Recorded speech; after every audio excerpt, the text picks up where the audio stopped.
Well, first of all, thank you all. That was really fascinating and really useful for me. Um, I, I, um, I was thinking when you were talking, Arye, about the Buddhist lesson that you're supposed to thank the people who are your enemies because they're giving you an opportunity to learn something. It sounds like your son was practicing that.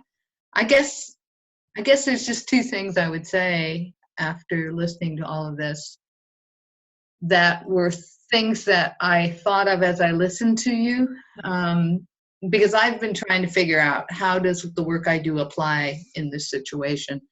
And I guess there were two things I think about. One is that a lot of what GVV is Giving Voice to Values is about is, um, um, acting as if um, it's possible to do something. And in other words, not assuming that your organization, that it's impossible to be honest, or it's impossible to speak to your boss, or it's impossible to resist bribery, or whatever it is, but to think, as if, what if I were going to do this? How could I be effective? Because we stifle our creativity and innovation if we start from a place of certainty. And so the idea is to allow us to open up. So I guess I'm thinking maybe you can apply that in this case to this idea of acting as if the person you're speaking with, whom you disagree with on the surface, act as if you are coming from some sort of common place. That's one of the other core principles of GVV, is that obviously there are values differences, but most of the research suggests that there are some core values, the philosophers call them hypernorms, that are fairly widely shared. And that, you can start there. It's a short list and it's pretty high level, but the idea is that those might be the things that's most important for us to talk about at this point, rather than to talk about everything we disagree on. And when we do talk about it, to try and appeal to the value that we share, as opposed to coming from the language and the assumptions that come out of my particular political place or religious place or, personality place. So I guess that's the first point, the acting as if. Then the second thing is a kind of misunderstanding I encounter a lot when I share Giving Voice to Values, is that people will equate it often with this idea of speak up cultures, and people will think it's about, speaking truth to power and being true to yourself and all of that. And of course, at a certain level, it is about all of that, but it's not about that kind of adversarial voicing of values. The idea of GVV is that, on the one extreme, there's silence. I silence myself. On the other extreme are the people who speak up in my sessions and say, well, I don't need this. I always speak my values. I always voice my values. Nobody ever listens, but I always speak my values. And I always say, well, if what you're invested in is making sure you say what you think, then you don't need this. But if you're invested in actually connecting, having an impact, then that's where this is. So it's something that happens sort of between silence and that kind of adversarial assertion. And it's a place where it's much more about a question of starting from the fact that we do have shared values, but we have very different ways of implementing them. I remember when I was at Harvard Business School, I taught a course on diversity. And I remember the day we talked about affirmative action was the most contested day.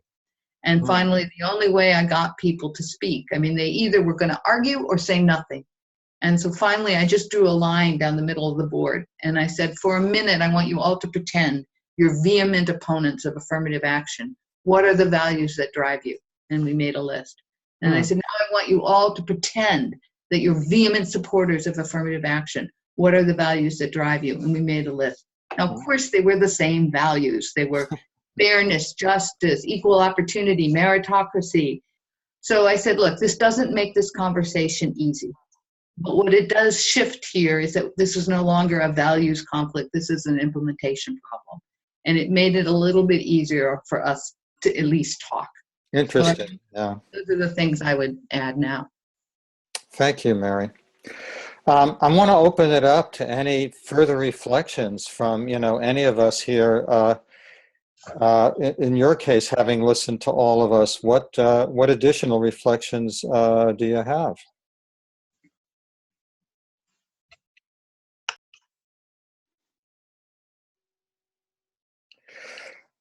Debbie, go ahead. Well, you need to unmute. Oh, there you go. Right. Okay, it's difficult to mute me, but okay. On many levels. I think one of the important things of having conversations with people is to understand that we're not better than anybody else, not looking from a place of being supreme above other people. And it's very, very difficult when we think we're right. I will give you just a very simple story. I'm going to close this because I had a friend of mine who had an argument with her husband, and she was yelling and screaming at him. And he kept on looking at his very religious guy, and he say, "Thank you for giving me an opportunity to work on my characters, on my mitos, on my characters." Now, my immediate reaction was, if my husband were ever to do something like that to me, I would yell and scream at him more, because I would want to give him more opportunities to work on his character development. I mean, that's, in other words, when this is a phone call from out of the country, so I have to get back, but that's the main point. Okay. Can I just say, before I forget, that for Debbie, it's a Bank Hapoalim is the bank that I worked with in Israel. Bank Hapoalim, the workers' bank. Yeah. Cool. Okay. Somebody signed off. Who signed off? And anyway, Len, looks like you're ready to speak. Yeah, go ahead. Sure. Just Mary, thank you again. I think your last point was one that was one of your most relevant, and that is that it seems so helpful to go into a relationship as if the other person does want to work it out. And it seems like, after working with quite a few people, that inside of a person there is a longing for reunion.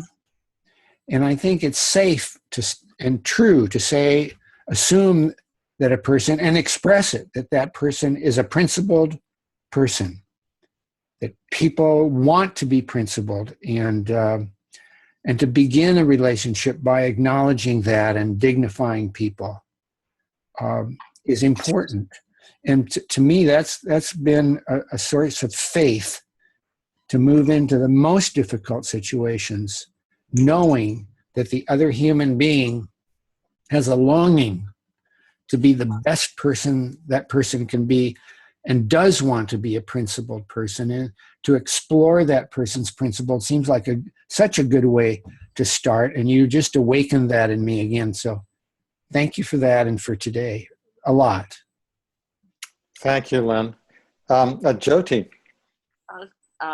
Thanks, Len, for that comment. And inspired by Arya's story about Adam and nonviolent communication, I'll share my experience as a single parent of a teenager. The best advice I got was to not take it personally when my teen was asserting himself in ways that felt personally damaging, as to how outdated and stupid and all those horrible things, that I had nobody to counterbalance that and remind me that I'm okay as a human being. And the best tip was to not take it personally, to know that teenagers do this in America, and give him the safe place to express himself.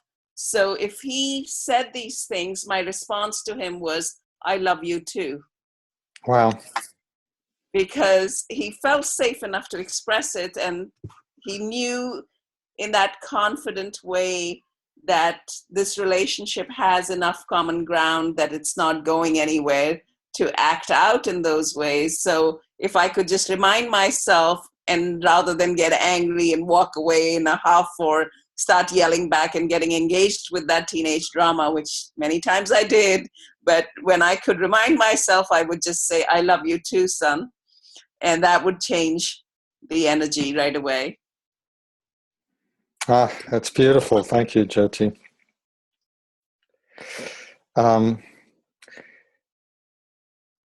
Any other comments or reflections? You know, I've got one just personally. I've noticed I don't know if any of you experience this, but I've noticed that when I'm in a room with people and emotions are starting to run high and people are saying things I disagree with, that it's very helpful for me to just sort of switch to self-awareness rather than thinking about what the other person's saying, to switch, what am I feeling now and what's going on? And when I can switch, oh, I'm feeling threatened, I'm feeling angry, I'm feeling judgmental, whatever it is, then I can take a deep breath and kind of step back from that, that package of feelings. And then I'm ready to focus more objectively on the other person and try to respect and honor who they are. And that's my reflection. I want Anybody? to add to that. In my Yeah. experience and becoming an advocate for listening as an important leadership skill, I've experienced that a lot of times when people come and talk to you, the only thing you need to do is reflect back and say, oh, I noticed that you're very upset about this, or I noticed that this is very difficult for you, or whatever it is that they're expressing. And that's all you need to do, because then they figure out what they need to be doing. So that's where leadership comes in, as listening comes in as a good leadership behavior, because if you really listen and just are present for them fully, it somehow magically works itself out for them. And that's similar to what you're saying, that self-awareness helps you, but sometimes you need somebody else who helps you by just being there to listen and say, what's going on for you? Or this is what I see is going on for you. And that releases it completely. Thank you, Jyoti. Wendy, looks like you'd like to speak. You need to unmute yourself. Yeah. That come to mind. One is in whatever spiritual practice that we have that enables us to stay calm in a situation where we are disagreeing or we are receiving anger from other people, to whatever that is. It's a reminder for me to practice that.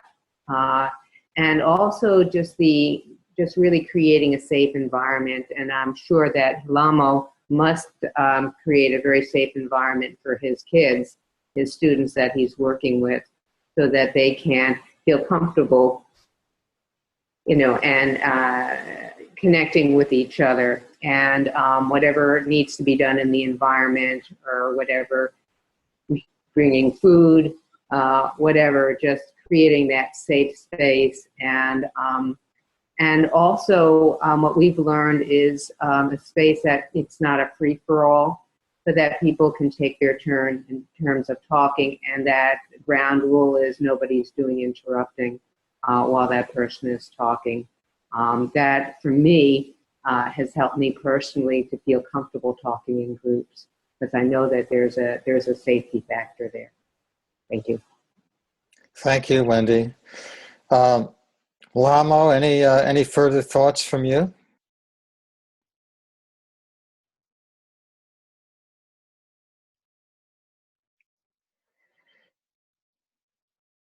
I don't know, Lamo, can you hear me? Oh, there you go. Yeah, okay. Any further thoughts from you?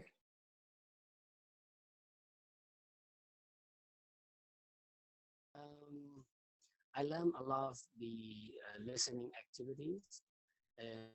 It is very effective for me, and very useful whenever I work with my students, because before I do my lesson planning, and I try to have their comments and feedbacks, and then we set up that place to speak of openly and freely between, even I'm a teacher and my students, so that I can have the good idea what they like me to do and combine with my lessons, so that it's a, as a teacher in my classroom, I feel I'm a kind of like leader to my kids. So I model the idea that I want my student to do. And then this idea I design the lesson is come from their feelings and their interests and their environment. So what I do as a leader with my students, so I try to listen. I do listen, and then sometimes I feel very fear when some of the students, they may talk about where I'm so weak and where I'm so weak in the public. But at the same time, I learn myself to face this challenge, to overcome. This is not this is not who I am, but this is what I had to deal. So this is the way I learn from listening to be more mature and to improve myself. So adapt what I'm doing. So that's what I really like to improve and use. The listening is the best way to work with the others. Thank you.